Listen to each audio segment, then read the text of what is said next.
रहनुमाओं की अदा पर फिदा है दुनिया।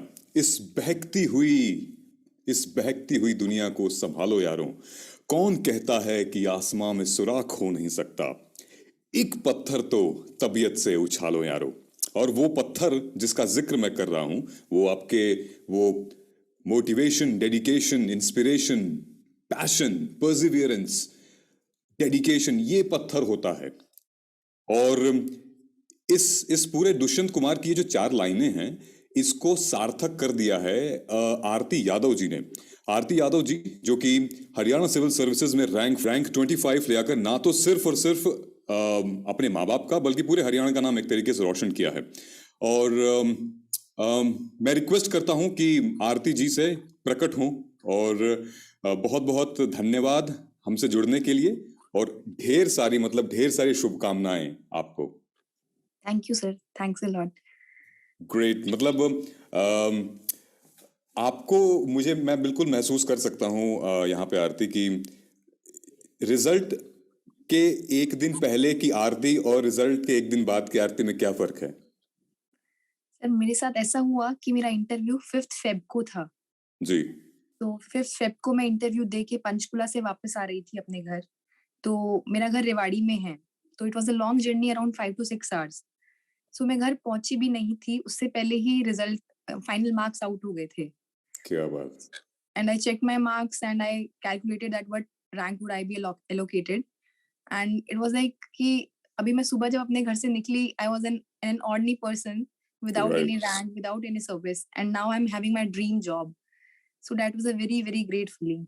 ये तो एक लाइन बन जाएगी कि सुबह मैं घर से निकली तो एस्पिरेंट थी, रात तक आई तो टॉपर बन गई।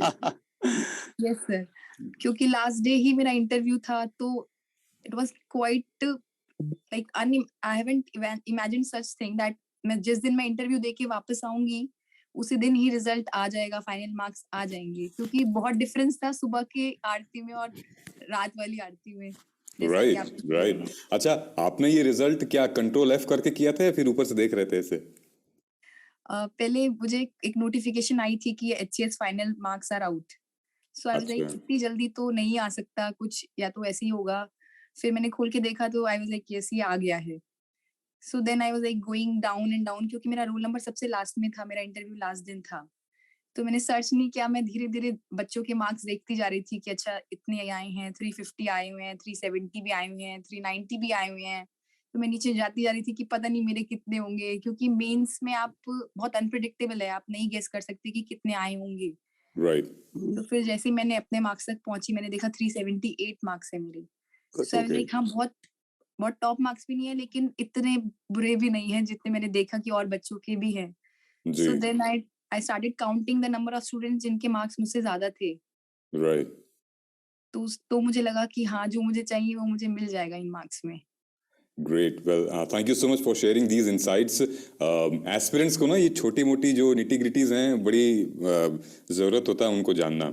सो हमारे इंटरव्यू के कुछ चरण हैं, उसके हम स्टार्ट करते हैं। First, I would request you to kindly tell us about who is Aarti Yadav and where does she come from. So hi everyone, my name is Aarti. So I was born and brought up in Rewari in Haryana. So I completed my schooling in Rewari itself, and then I moved to Delhi for my higher education. So मैंने अपनी masters और graduation दोनों ही Delhi university से की है। मैंने okay. BSc की है जूलॉजी ऑनर्स से in Hindu college. After that I completed my MSc in zoology only from Delhi university. तो मैंने मास्टर्स कंप्लीट किया 2019 में। तो उसके बाद कंप्लीट करने के बाद I have been preparing for civil services for more than 3 years. अरे, आपने बड़ी अच्छी बात कही कि आप हिंदू कॉलेज से हैं। हाँ जी सर। एक्चुअली मैं नेक्स्ट वीक में सेमिनार होस्ट कर रहा हूँ हिंदू कॉलेज में। That's great. Definitely I will connect with you. ये बात मैं वहां जाके जरूर बोलूंगा कि कॉलेज का नाम रोशन किया है आपने। Definitely, and it's like another feather to the college Thank you. Cap. Yes. Great, great. एक अगला फेज यहाँ पे आता है अबाउट हरियाणा सिविल सर्विसेज की जो जर्नी है। वो कैसे, मतलब कितने अटेम्प्ट्स लगे थे आपको? ये आपका पहला प्रयास है? तो मैंने 2021 में भी एग्जाम दिया था। तो उस टाइम पे मैंने प्रीलिम्स क्लियर किया, पर वो पेपर पूरा कैंसिल हो गया। तो उसके बाद जो पूरी प्रोसेस हुई है, ये वाली प्रोसेस मैंने कंप्लीट की है। ओके, मुझे याद है क्योंकि रुद्र सर आपको याद होगा कि मैं एक बार जी ये जो एग्ज़ाम था ये कवर करने में हरियाणा भी गया था। जी तो सर। हाँ, इस कुछ कुछ परेशानियों की वजह से कवर नहीं हो पाया था, but I I took 2-3 interviews. हम्म तो आरती सही कह रही हैं कि वो एग्ज़ाम हो नहीं पाया था, दूसरा exam. So glad glad that we have you at our platform. क्या चुनौतियां आई थी आरती, अगर हरियाणा सिविल सर्विसेज की बात करें तो? मतलब बेसिक चैलेंजेस क्या थे? सर बेसिक चैलेंज फर्स्ट मुझे यही लगा कि जब मैंने फर्स्ट टाइम प्रीलिम्स क्लियर किया और इस टाइम जो दोबारा प्रीलिम्स हुआ उसके पैटर्न में काफी डिफरेंस था। जैसे? The kind of questions that were asked this time were certainly different from the kind of questions asked the first time. हम्म। इस साल फैक्चुअल क्वेश्चंस भी काफी पूछे गए, डेट से रिलेटेड भी क्वेश्चंस काफी पूछे गए। So that was a challenge for me. Even I scored lesser marks in this prelims than the before one. Okay. एक चैलेंज ये था।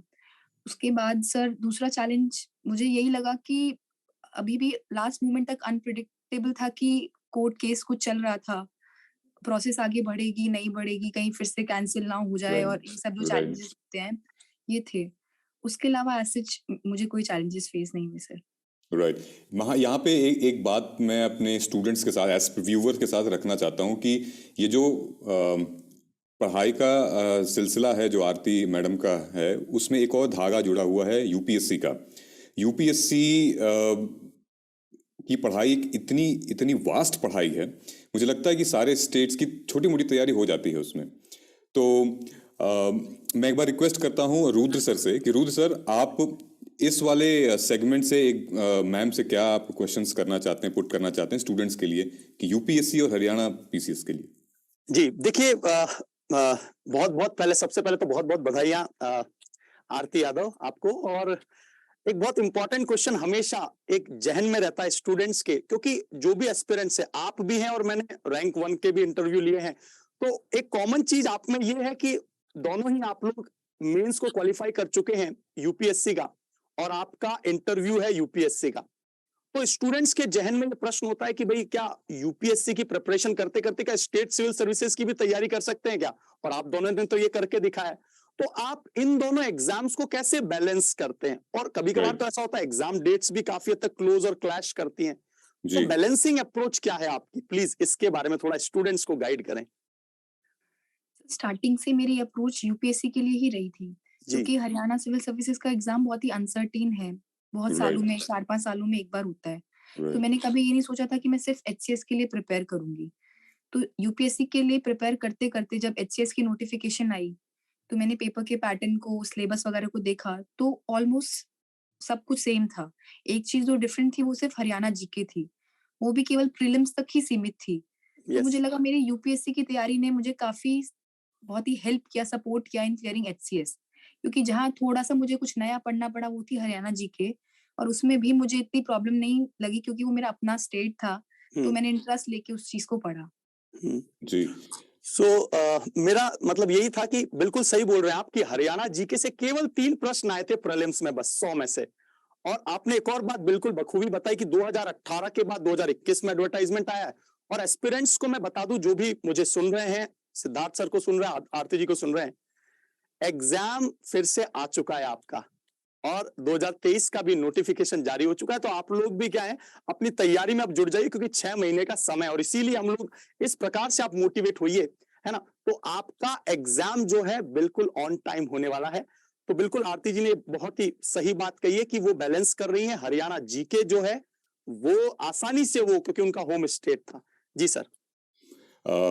आरती, पापा मम्मी का मतलब क्या रिएक्शन था? सर जब मैंने उन्हें बताया कि हो रहा है, क्योंकि मैं मार्क्स गिन ही रही थी, मैं और बच्चों से देख रही थी कितने बच्चे मुझसे ज्यादा हैं, मुझसे कम हैं, बिल्कुल और मुझे वो नेचुरल है वो लग गया था मुझे कि मेरा हो जाएगा। मैं उनके पास ही बैठी हुई थी। तो मैंने उनको बताया कि हो रहा है, मिल जाएगा, इतने तक 20-22 तक मैं, मेरी रैंक शायद आ जाएगी।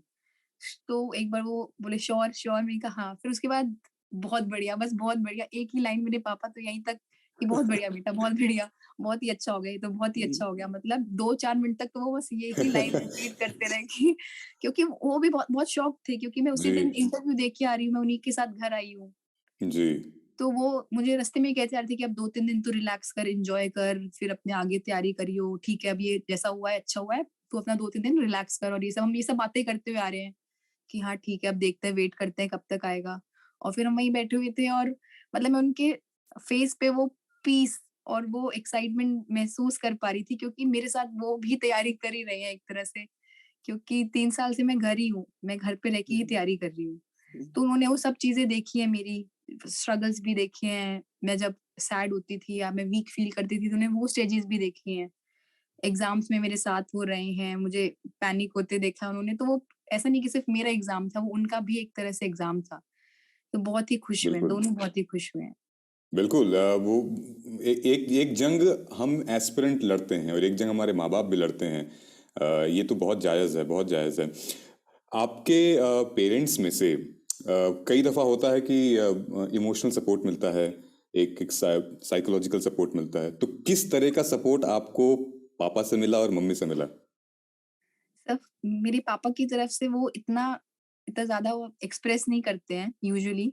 जी, पूरे साल मैं पढ़ती भी थी तो वो कुछ भी नहीं कहते थे, बस एग्ज़ाम के टाइम पे हाँ, मेरा मोरल ऊपर रखना, बेस्ट ऑफ लक कहना, आराम से दे के आना है, शांति से दे के आना है, जैसा भी होगा देखा जाएगा, ये सब बातें जो होती हैं। उसके अलावा जो वीकली या जो डेली मेरे मूड स्विंग्स आप कह सकते हैं, चैलेंजेस हम्म, हो सकते हैं, वो मैंने अपने ज़्यादा अपनी मदर के साथ शेयर किए हैं।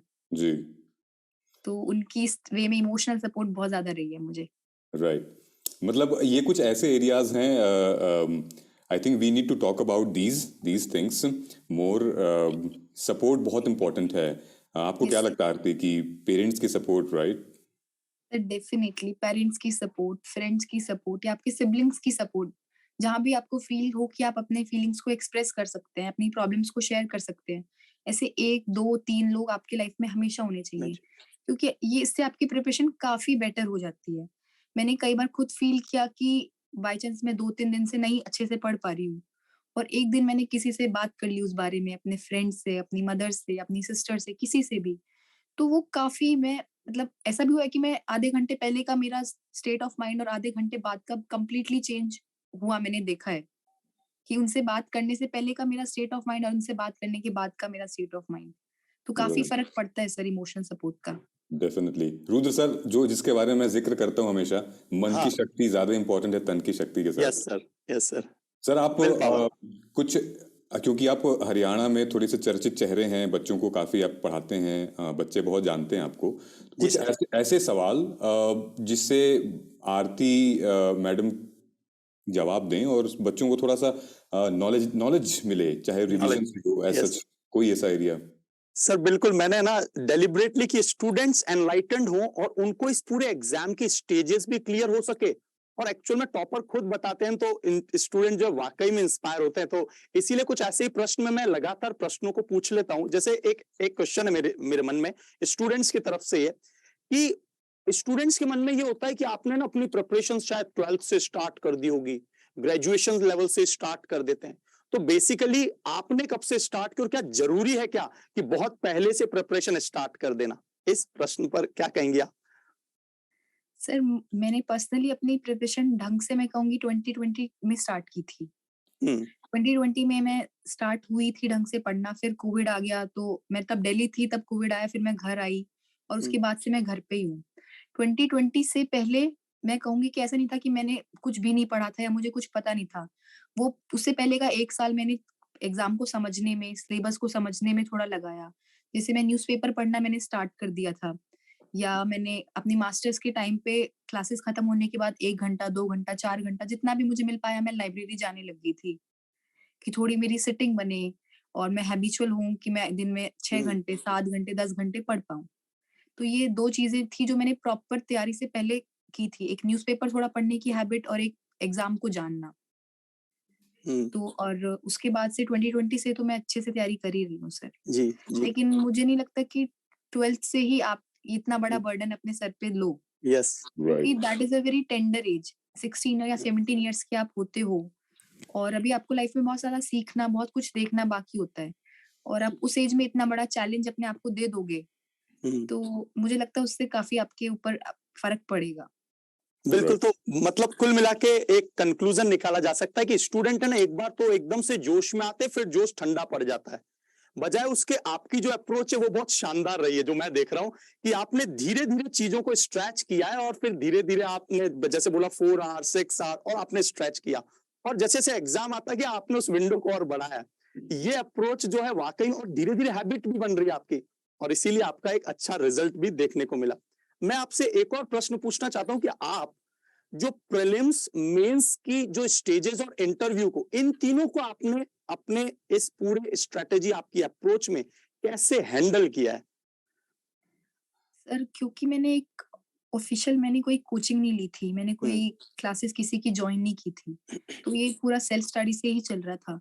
तो स्टार्टिंग में मुझे लगा कि मैंने जब तैयारी करना स्टार्ट किया तो मैंने प्रीलिम्स पे ज़्यादा फोकस किया, जिसको कहते हैं एक इंटीग्रेटेड तैयारी, मैं वो नहीं कर पाई अपने फर्स्ट अटेम्प्ट के टाइम पे। ओके। हाँ जी सर, तो वो मैंने प्रीलिम्स की तैयारी स्टार्ट की, पीवाईक्यूज़ और ये सब मैंने देखना शुरू किया। लेकिन उस ईयर मेरा प्रीलिम्स भी नहीं हो पाया था, तो मुझे काफ़ी टाइम और मिल गया अपनी तैयारी को स्ट्रॉन्ग करने का। हम्म। क्योंकि अल्टीमेटली सिर्फ प्रीलिम्स निकालने से आपका सिलेक्शन नहीं होगा। तो आप कुछ भी कह लो कि मुझे मेरा राइट। प्रीलिम्स नहीं हुआ तो it was a blessing for me, क्योंकि मुझे एक्स्ट्रा टाइम मिल गया कि मैं अपनी तैयारी को और स्ट्रॉन्ग कर पाऊँ। तो जब मैंने उसके बाद तैयारी स्टार्ट की तो मैंने प्रीलिम्स पे भी फ़ोकस किया, मेंस पे भी फ़ोकस किया, ऑप्शनल भी थोड़ा बहुत उठाया हम्म। और फिर ऐसे करते-करते मैं इंटरव्यू तक हम्म। पहुँची। हम्म। बिल्कुल, तो बहुत ही सही आपने अप्रोच अपनाई है। अब आपने ऑप्शनल वाला पॉइंट रख दिया, तो मैं ये पूछना चाहूंगा, आपके हरियाणा सिविल सर्विसेज में टोटल 29 ऑप्शनल है, उसमें से जो आपका पर्टिकुलर ऑप्शनल है, स्टूडेंट्स के हमेशा मन में प्रश्न रहता है कि भाई ऑप्शनल का चुनाव कैसे करें, तो आप इस पर थोड़ा सा एनलाइटन करें। सर, 2-3 फैक्टर्स होते हैं जो ऑप्शनल को चूज़ करने में किसी की हेल्प कर सकते हैं। हम्म। फर्स्ट एक होता है स्टेप कि अगर आपका उस सब्जेक्ट में बैकग्राउंड है, तो हम्म। आपको उससे काफ़ी हेल्प होगी। फॉर एग्ज़ाम्पल हम्म। मेरा ऑप्शनल था ज़ूलॉजी, तो मैंने ज़ूलॉजी से ग्रेजुएशन भी किया है, पोस्ट ग्रेजुएशन भी किया है। तो हम्म। उससे मुझे काफ़ी हेल्प हुई क्योंकि मेरा बैकग्राउंड था, मेरे पास स्टडी मटेरियल था और कहीं न कहीं मेरा थोड़ा बहुत इंटरेस्ट भी था। हम्म। उसके बाद अगर आपका बैकग्राउंड यूपीएससी या किसी भी सिविल सर्विसेज में एक अच्छा ऑप्शनल नहीं है या वो सब्जेक्ट है ही नहीं, तो हम्म। उसके बाद आप कुछ सब्जेक्ट्स कहते हैं कि जिनका सिलेबस कम होता है। जैसा है कि नहीं है, पर ऐसा है कि कुछ कहते हैं सिलेबस कम है, तो आप उनके लिए जा सकते हो, उन हम्म। ऑप्शनल के लिए जा सकते हो। हम्म। तीसरा, आप उन ऑप्शनल के लिए जा सकते हो जिनकी अच्छी खासी कोचिंग अवेलेबल है या फिर स्टडी मटेरियल अवेलेबल है या हम्म। एक आपको कहीं न कहीं से कुछ गाइडेंस मिल जाए। तो हम्म। ऐसा भी ऑप्शनल चूज़ किया जा सकता है। बिल्कुल, बिल्कुल, आपका ये भी अप्रोच बिल्कुल ठीक है, क्योंकि हम लोग भी क्लासेस में कुछ इसी तरह से बात करते हैं। अच्छा, इसके बाद में एक और चीज आती है कि हरियाणा का जो एग्जाम है उसके मेंस में हिंदी और इंग्लिश 2 सब्जेक्ट है जो कंपलसरी है और वो बिल्कुल यूनिक है। क्यों? क्योंकि और किसी में तो ये कंपलसरी यानी ज्यादातर एग्जाम स्टेट सिविल सर्विसेज और यूपीएससी में भी नहीं है। तो आपने इन दोनों के लिए कौन-कौन सी बुक्स फॉलो की है या अप्रोच क्या थी? और एक एग्रीगेट मार्क्स आपको जो है 45% लाने ही थे और जो है बेसिक 33 मिनिमम मार्क्स हिंदी और इंग्लिश में भी लाने। यदि एस्पिरेंट सुन रहे हैं तो ध्यान दीजिएगा इन पॉइंट्स पर, क्योंकि ये फेजेस का पार्ट है। तो आपने कैसे इनको मैनेज किया, लैंग्वेज वाले दोनों पेपर्स को? सर, ये एक चीज़ डिफरेंट थी स्टेट सिविल सर्विसेज में और यूपीएससी में कि यहाँ पे लैंग्वेज के पेपर्स के मार्क्स ऐड होते हैं। तो ये मेरे लिए थोड़ा बहुत चैलेंज था, स्पेसिफिकली अगर हम हिंदी पे आएँ तो। हम्म।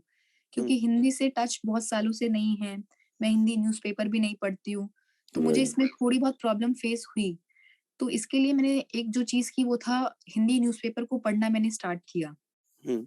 चाहे मैं डेली हाफ ऑवर पढूँ या मैं 1 ऑवर पढूँ, जितना भी मैं टाइम निकाल सकती थी, मैंने हिंदी न्यूज़पेपर में कोई आर्टिकल आया है, कोई न्यूज़ आई है, वो मैंने पढ़ना स्टार्ट किया।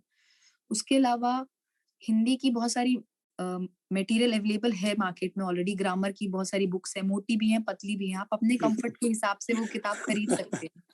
फॉर एग्ज़ाम्पल पर्सनली मैंने पहले एक मोटी किताब खरीदी जिसमें अराउंड 700 पेजेज़ थे, हिंदी की। अरे बाप रे। वो खरीदने के बाद मुझे लगा कि ना मैं इसको कवर कर पाऊँगी, ना मैं इतना याद रख पाऊँगी, हम्म। नहीं हो पाएगा। फिर मैंने थोड़े दिन बाद उसको करने के बाद फिर मैं जाके एक दिन एक पतली बुक खरीद के लाई, मुझे उसका नाम नहीं याद क्या ऑथर था, हम्म। सिंपल बुक है, कॉम्पिटिटिव एग्ज़ाम्स के लिए मार्केट में कोई भी मिल जाएगी आपको। उसमें से मैंने ग्रामर की चीज़ें जैसे विलोम शब्द, समानार्थक शब्द और ये सब मैंने प्रैक्टिस करना स्टार्ट किया। क्योंकि ये चीज़ें इतनी वास्ट हैं, ये एक लैंग्वेज है, लैंग्वेज की कोई सीमा नहीं है। आप कितना भी पढ़ो, नया-नया कुछ ना कुछ आता ही रहेगा। तो मैंने सोचा कि कॉस्ट बेनिफिट रेशियो देख के मैंने ये सोचा कि मैं अपने आप को लिमिट करती हूँ। एक किताब देखती हूँ, एक न्यूज़पेपर करती हूँ और उनको अच्छे से करती हूँ। हम्म, इसके लिए हिंदी के लिए मैंने स्पेसिफिकली ये किया। हम्म, इंग्लिश में मैंने बहुत ज़्यादा तैयारी नहीं की थी। थोड़ी बहुत इडियम्स, फ्रेजेज़ और ये सब मैंने देखे थे। इसके अलावा कुछ नहीं। Okay, alright. तो हाँ जी, जी सर। इसमें इसमें एक एक बात जानना चाहते हैं आरती कि आपने ये 90% मतलब पूरी तैयारी हम इंग्लिश मीडियम में ही करते हैं, क्योंकि समझते हम हिंदी में हैं, लिखते हैं इंग्लिश में बेसिकली, मतलब ये हमारा रहता है। तो हरियाणा के लिए हिंदी का अखबार पढ़ना कितना चैलेंजिंग रहा आपके लिए? सिर्फ बहुत ज़्यादा चैलेंजिंग मैं नहीं कहूँगी, पर कुछ वर्ड्स थे जिनका मुझे मीनिंग नहीं समझ आ रहा था। तो उसमें मैं कई बार अपने पेरेंट्स की हेल्प ले लेती थी क्योंकि वो हिंदी न्यूज़पेपर पढ़ते हैं। तो वो मुझे हम्म। काफ़ी हेल्पफुल हो गया। मैं कोई आर्टिकल पढ़ रही हूँ, तो आर्टिकल का क्रक्स मुझे समझ आ गया है कि ये आर्टिकल एनवायरनमेंट के बारे में है। तो हम्म। कुछ शब्दों का मैं अपने आप मीनिंग क्लियर होता जा रहा था और वो मेरी वोकैब में या वो मेरे माइंड में रजिस्टर होते जा रहे थे कि अगर फॉर एग्जांपल एनवायरनमेंट में कोई ऐसे लिखने को आता है मुझे पेपर में, तो हाँ, मैं इस शब्द का इस्तेमाल कर सकती हूँ। या क्लाइमेट चेंज जिसको हम कहते हैं, अच्छा इसको जलवायु परिवर्तन, अच्छा ये बोला जाता है। तो हम्म। ऐसी-ऐसी चीज़ें मैं माइंड में रजिस्टर करती जा रही थी या मैं लिखती भी जा रही थी एक पेज पे कि एनवायरनमेंट से रिलेटेड ये कीवर्ड्स हैं। जी। दो दो प्रश्न हैं, लास्ट के दो प्रश्न हैं आरती जी। एक तो ये कि UP sorry Haryana civil services के इंटरव्यू में किस तरीके के सवाल आपने फेस किए थे and how much were you prepared? Sir क्योंकि मेरा यूपीएससी का इंटरव्यू भी अभी आने वाला है, शेड्यूल्ड है, तो मैं हम्म। थोड़ा बहुत इंटरव्यू के लिए प्रिपेयर ऑलरेडी कर रही थी। तो हम्म। मुझे इतना चैलेंज नहीं हुआ क्योंकि कम टाइम दिया एचपीएससी ने इंटरव्यू के लिए स्टूडेंट्स राइट। को। तो मेरे लिए ये एक पॉजिटिव पॉइंट था कि मैं यूपीएससी के इंटरव्यू के लिए ऑलरेडी प्रिपेयर कर रही थी। तो काफ़ी सारी चीज़ें जैसे हॉबीज़ हो गई, करंट अफेयर्स हो गए या ऑप्शनल्स के रिलेटेड जो हमारी चीज़ें होती हैं, मैं वो ऑलरेडी प्रिपेयर कर चुकी थी या कर रही थी। कोई सवाल याद आ रहे हैं आपको इंटरव्यू में किस हम्म, किस? Yes sir. फॉर एग्ज़ाम्पल हमारे 5 पैनलिस्ट होते हैं इंटरव्यू में। तो हम्म। एक जो मैम थी उन्होंने सब क्वेश्चंस 5 टू 7 क्वेश्चंस मेरी हॉबी के बारे में पूछे। अच्छा। उन्होंने सिर्फ हॉबी के ही बारे में क्वेश्चन पूछे उन मैम ने कि मेरी जो हॉबी है फॉर एग्जांपल गार्डनिंग था, कंपोस्ट मेकिंग था, तो मैं उसको फॉर सोसाइटी कैसे यूज़ कर सकती हूँ या वेस्ट हम्म। मैनेजमेंट में वो चली गई कंपोस्टिंग से कि इतना सारा वेस्ट जनरेट हो रहा है, उसको हम कैसे-कैसे टैकल कर सकते हैं। तो वो हम्म। एक क्वेश्चन से दूसरा क्वेश्चन फ्रेम, दूसरे से तीसरा क्वेश्चन फ्रेम। फिर एक सर ने कंप्लीटली क्वेश्चन जो पूछे वो आपके ऑप्शन से वो पूछे पूछे जाएँगे। जैसे मेरा ऑप्शन था ज़ूलॉजी, तो उन्होंने ज़ूलॉजी के बारे में पूछा, कौन से एनिमल में ये चीज़ पाई जाती है, इस फिनोमेना को क्या बोलते हैं, इस टाइप की चीज़ें। फिर राइट। एक सर ने मुझसे थोड़े इंटरनेशनल रिलेशंस के बारे में क्वेश्चन्स पूछे, इंडिया-पाकिस्तान के बारे में पूछा, अफ़गानिस्तान में तालिबान के बारे में क्वेश्चन्स पूछे। तो ऐसे-ऐसे करते-करते अगर आपको हरियाणा में कहीं काम करने का मौका मिले, आप कहाँ करना चाहोगे, किस-किस एरियाज़ में करना चाहोगे, इस तरह की चीज़ें मुझसे इंटरव्यू में पूछी गई सर। मान लीजिए कोई कि आप आपने ये तो सारे ज्ञान के सवाल थे, क्योंकि कहा जाता है कि इंटरव्यू में पर्सनालिटी का, व्यक्तित्व की परीक्षा होती है, पर्सनालिटी जी, टेस्ट होती है। तो what was how what kind of personality you were portraying there? आपसे अगर सवाल नहीं आ रहे थे आपको, तो फिर आप उसका कैसे, मतलब बाउंसर सवाल आ रहे थे, आपको ग्रिल किया जा रहा था, तो वो मैनेज कैसे कर रहे थे? सर मेरे लिए एक जो पॉज़िटिव चीज़ आई वो था कि मुझे ग्रिल बहुत कम किया गया। मैंने सुना था कि अच्छा। बच्चों को किया जा रहा है, पर मेबी या तो वो मेरे आंसर से सैटिस्फाइड थे, अच्छा। तो इसीलिए उन्होंने मुझे इतना ग्रिल नहीं किया या मेरे से फ़ॉलो अप क्वेश्चन्स जो थे वो कम पूछे। ओके। दूसरा जो था कई क्वेश्चन थे जो मैं नहीं रिकॉल कर पा रही थी, तो मैंने पोलाइटली कह दिया कि sorry sir I am not able to recall. Okay.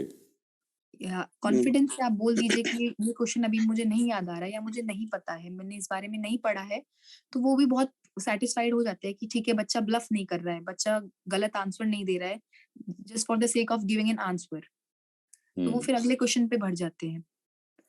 और घर वालों ने अब ये नहीं कहा आपसे कि बेटा अब तो मिल गया ना जो तुझे चाहिए था, अब रहने दे इसी पे कर? मुझे ऐसा लगा था कि मम्मी-पापा सैटिस्फाइड थे क्योंकि अपना स्टेट है, वो दोनों गवर्नमेंट सर्विस में है हरियाणा में ही। तो वो बहुत-बहुत खुश थे, सबको उन्होंने बताया, सब बधाई दे रहे हैं ये सब। तो 2-3 दिन ये सिलसिला चला, पर अब मुझे आने लग गया है कि अगले की तैयारी कर, मॉक इंटरव्यूज़ देना स्टार्ट कर, पढ़ने लग जाए रेगुलरली, जो मेरा शेड्यूल था वो मैं रेगुलरली दोबारा फॉलो करने लग जाऊँ, तो वो अब बस कहने लग गए हैं कि ठीक है, हाँ, बहुत अच्छी बात है, पर अभी थोड़ा अगले पे फोकस करो। राइट। रुद्र सर, कोई एक सवाल, उसके बाद फिर हम लोग सर एक दो सवाल बहुत अच्छे और एक्सपीरियंस को शायद वो बहुत काम के सवाल भी वैसे आरती आपने बहुत सही बात बोली है। Looking forward not merely adoring past, ये विवेकानंद जी ने बोला था और इसीलिए आपकी जो फ्यूचरिस्टिक अप्रोच है और आगे से आगे बढ़ने की अप्रोच है, मैं सभी भावी एस्पिरेंट्स को भी बोलूंगा आप भी इसी तरह से महत्वाकांक्षा और एम्बिशियस होएं, ताकि क्या हो आपका जीवन भी इसी प्रकार से उज्जवल बना रहे। मेरा आपसे प्रश्न है कि इस पूरे के पूरे जर्नी में सबसे इंपॉर्टेंट जो फेज है वो मेंस है और आंसर राइटिंग है। तो आपकी आंसर राइटिंग की पर्टिकुलर जो अप्रोच है, कोई स्ट्रेटेजी, वो यदि आप स्टूडेंट को बताएं, और साथ ही साथ में क्या मॉक टेस्ट सीरीज में आपने एनरोल किया था और उनको आपने कैसे हैंडल किया, मॉक टेस्ट सीरीज का कितना इंपॉर्टेंट रोल है प्रीलिम्स के लिए भी और मेंस के लिए भी। सर प्रीलिम्स के टाइम पे मैंने बहुत ज्यादा मॉक नहीं दिए थे, जी क्योंकि मैंने सुना है बच्चे 40-40, 50-50 टेस्ट लगाते हैं। पर्सनली मैंने 10 to 12 टेस्ट दिए थे प्रीलिम्स के टाइम पे। उसके बाद जब प्रीलिम्स का रिजल्ट आया, मतलब मैं यूपीएससी के बारे में बता रही हूँ, फिर जब प्रीलिम्स का रिजल्ट आ गया और मेंस का सब प्रोसेस स्टार्ट हो गया, तो सिर्फ मैंने एक ही कोचिंग ज्वाइन की थी मॉक टेस्ट सीरीज के लिए, मेंस के लिए। उसमें शायद 12 to 16 टेस्ट थे, वो टेस्ट मैंने अच्छे से दिए, उनके फीडबैक को मैंने फॉलो किया। मतलब मैंने ये अप्रोच नहीं रखी कि मैं उस कोचिंग का भी टेस्ट दे देती हूँ, मैं वहां पे भी चेक कर लेती हूँ, वहां पे भी देख लेती हूँ। ये मैंने नहीं किया, मैंने एक ही उस पे फोकस किया, उन टेस्ट को मैंने अच्छे से रिव्यू किया जब वो मुझे चेक होके आते थे कि मैं कहाँ गलती कर रही हूँ, और अगले टेस्ट में मैं कोशिश करूँ उसको रेक्टिफाई करने की। क्योंकि अगर आप बस प्रैक्टिस किए जा रहे हो, आप अपने शॉर्टकमिंग्स पे फोकस नहीं कर रहे हो, तो उसका कोई पॉइंट नहीं है फिर, क्योंकि आप ऐसे कभी रेक्टिफाई नहीं कर पाओगे, आप इम्प्रूव नहीं कर पाओगे। तो मेंस में ये बहुत ज्यादा इंपॉर्टेंट है कि अगर आप कोई मॉक टेस्ट दे रहे हो तो फीडबैक को अच्छे से फॉलो कीजिए, यस यस, और उस चीज को आप अपनी प्रिपरेशन में इनकलकेट कीजिए। इनकलकेट करें। यस, तो फाइनली एक छोटा सा प्रश्न है, रिवीजन का आपका कोई स्पेशल मेथड रहा है जो बच्चों को भी शायद सीधा सीधा पता चल जाए, उनकी एक स्पून फीडिंग हो जाएगी, रिवीजन मेथोडोलॉजी क्या रही आपकी? सर रिवीजन में कोशिश करती थी कि मैं एटलीस्ट मंथ में एक बार, जो मैं अपने नोट्स बना रही हूँ, हैंडमेड जो मैं नोट्स बनाती थी, उनको मैं एटलीस्ट मंथली एक बार देखूं। कई बार वो फॉलो नहीं हो पाता था, पर कोशिश मेरी यही रहती थी कि जितने भी मैंने इस महीने करंट अफेयर्स से या कुछ मुझे इम्पोर्टेंट लगा, जो भी मैंने नोट डाउन किया है, मैं उससे एक बार गो थ्रू करूं, क्योंकि जो बेसिक बुक्स होती हैं वो सेकंड थर्ड अटेम्प्ट तक आप बहुत बार पढ़ चुके होते हो, तो उनसे आप थोड़ा बहुत वेल वर्स्ड हो जाते हो। लेकिन जो करंट इवेंट्स हो रहते हैं, उनको जो आपके दिमाग में स्टैटिक डाटा है उसके साथ इंटीग्रेट करना बहुत जरूरी होता है। इसलिए मेरी कोशिश रहती थी कि जो मैं करंट अफेयर्स के जो मैं नोट्स बना रही हूँ, उनको मैं अपने स्टैटिक डाटा से टाइम टू टाइम कोरिलेट करती रहूं। कोरिलेट कर सको। सो फाइनल एक छोटा सा लास्ट प्रश्न कि आप to whom you are look up to, किसको आप एक आदर्श कैरेक्टर मानते हैं, मतलब फैमिली में हो या फिर कोई ऐसा व्यक्तित्व, तो आप किससे इंस्पायर्ड सबसे ज्यादा हैं? तब मेरी फैमिली में मेरे ताऊ जी हैं, हमारे घर में जो सबसे बड़े हैं। मैंने पूरी लाइफ उनको लुक फॉरवर्ड किया है, और उनकी जो पर्सनालिटी है, उनका जो नेचर है, वो हमारी पूरी फैमिली में सब बहुत ही उनकी रिस्पेक्ट करते हैं, और वो उनके जितना सेल्फलेस इंसान मैंने कभी नहीं देखा। तो हमेशा मैंने गुड, कोशिश की है, सेल्फलेस, मैंने सेल्फलेस इज अ हमेशा, वर्ड। हाँ यस सर, हमेशा मैंने हाँ। कोशिश की है कि मैं उनकी ये वैल्यूज अपने अंदर इनकलकेट करूं। और वो अभी इस साल 2023 में रिटायर होने वाले हैं, तो वो हमेशा कहते हैं कि तूने मुझे ये रिटायरमेंट गिफ्ट दिया है। क्या बात है, क्या बात है, बहुत बढ़िया। was he into any government services? Yes sir, he's in Haryana government. Okay. Which post he was in and he's Sir, retiring? he's in excise and taxation department, posted in Okay. Panchkula, Okay. in the head office sir. Okay.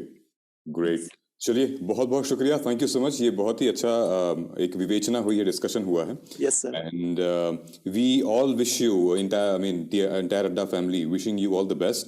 और ये भी शुभकामनाएं कि आप अच्छे से prepare करें, mock interviews और आगे दें। UPSC interview I think 23 March को है आपका, Yes, 22 मार्च को। So all the very very best, and we are pretty confident, मतलब thank you इस sir. बार। Yes, so thank you so much दोस्तों। ये थी आरती यादव मैम और हरियाणा टॉपर। अमेजिंग डिस्कशन हुआ। तो लाइक शेयर सब्सक्राइब करते रहिए। तब तक हम मिलते हैं अगले सेशन में एक अगले टॉपर के साथ। नमस्कार। और सर कुछ ऐड करना चाहूंगा मैं यहाँ पर कि हरियाणा सिविल सर्विसेज के इसी प्रकार के टॉपर्स की लगातार आप वीडियोस, हमारा जो अड्डा 24/7 आईएएस चैनल है, हरियाणा का डेडिकेटेड चैनल है और पीसीएस चैनल है, लगातार आपको टॉपर से रूबरू कराता रहा जाएगा। और साथ ही साथ में ये सभी वो टॉपर्स है जिनको पूरा हम लोग आपके लिए आगे लेकर आने वाले हैं। ये सभी जो टॉपर्स हैं इनको आप लोग सुन सकते हैं हमारे साथ में जल्दी, और ये सभी वो सिलेक्टेड कैंडिडेट हैं। फाइनली एंड में एक बात से करना चाहूंगा कि सभी एस्पिरेंट्स जब भी इस वीडियो को देखें, आपके तहे दिल से आरती यादव को ऑल द बेस्ट जरूर लिख देना कमेंट बॉक्स में। थैंक यू चैनल को सब्सक्राइब कर लीजिए। Thank you so much. Thank you Aarti ji. Thank you sir.